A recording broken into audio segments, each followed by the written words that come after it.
শীর্ষ 16 এর মহাযুদ্ধ। সামনে কি ব্রাজিল আর্জেন্টিনার সুপার ক্লাসিকো? ফুটবল প্রেমীরা এবার বুক বেঁধে বসুন, কারণ গ্রুপ পর্বের হিসাব নিকাশ কিন্তু শেষ। সামনে অপেক্ষা করছে সবচেয়ে রোমাঞ্চকর পর্ব, অর্থাৎ রাউন্ড অফ 16 বা নকআউট পর্ব। এই পর্বের নিয়মটা কিন্তু বড্ড নিষ্ঠুর। এখানে কোনো ড্র নেই, কোনো দ্বিতীয় সুযোগ নেই। হারলে সোজা টুর্নামেন্ট থেকে বিদায়। লোডশেডিং হলেও আর চিন্তা নেই, সিনট্যাক্স রিচার্জেবল ফ্যান দিচ্ছে টানা 7 ঘন্টা ব্যাকআপ। এখন প্রশ্ন হলো, এই রাউন্ড অফ 16 এর ম্যাচগুলো থেকে কয়টি দল সামনে যাবে? খুব সহজ সমীকরণ। এখানে যে 16টি দল খেলবে তাদের মধ্যকার লড়াইয়ে জয়ী হয়ে সেরা 8টি দল চলে যাবে কোয়ার্টার ফাইনালে, অর্থাৎ বিদায় নিবে অর্ধেক দল, আর টিকে থাকবে মাত্র 8টি দল।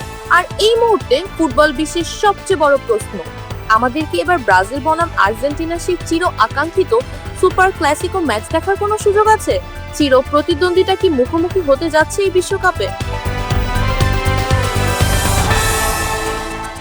নকআউটের ব্র্যাকেট বা সমীকরণ বলছে হ্যাঁ, সেই দারুণ সম্ভাবনা কিন্তু অবশ্যই আছে।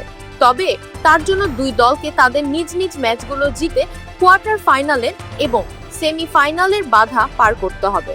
যদি তারা নিজেদের জয়রথ ধরে রাখতে পারে, তবে এই বিশ্বকাপ মঞ্চেই আমরা দেখতে পারি বিশ্ব ফুটবলের ইতিহাসের সবচেয়ে বড় হাই ভোল্টেজ ম্যাচ।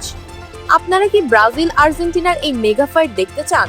আপনাদের কি মনে হয়, দুই দল কি পারবে সব বাধা পেরিয়ে একে অপরের মুখোমুখি হতে? BD archive desk, Deepika.